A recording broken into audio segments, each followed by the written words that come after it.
Okay, honey, let me adjust my fascinator, honey, because it's time for another...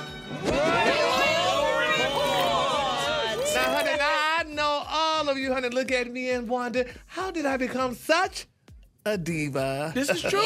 Apparently, Gary, it must run in the family. So your cousin, the Duchess of Sussex, Meghan Markle, sat down with Mariah Carey on her podcast and surprisingly gave Meghan props for being a diva. Check this out.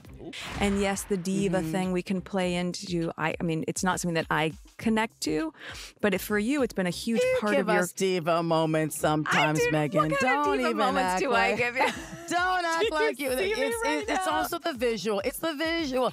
Okay, now Meghan went on to saying that she never considered herself a diva and even worked up a sweat when Mimi gave her the compliment. So is that a compliment? I mean, Beyonce says a diva is a female version of a hustler. Yeah. Brett, would you consider yourself a diva in certain situations? It depends on who's saying it and why they're saying it, you know. Okay, yeah. It can be used negative and positively. Gary, when Meghan was little, did you instill these diva-like characteristics in her when you were teaching her? Yes, truly, to be exact, when Meghan was definitely a small little lie, honey. I let her know that you are definitely somebody, and you are the diva that you are, and please never shy away from being called a diva. What's the guy version of diva, though? Devo.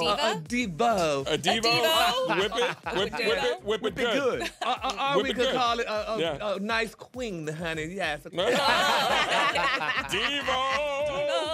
Hey, don't forget to hit us up on social media. We're on all these platforms at Dish Nation. We'll see you there.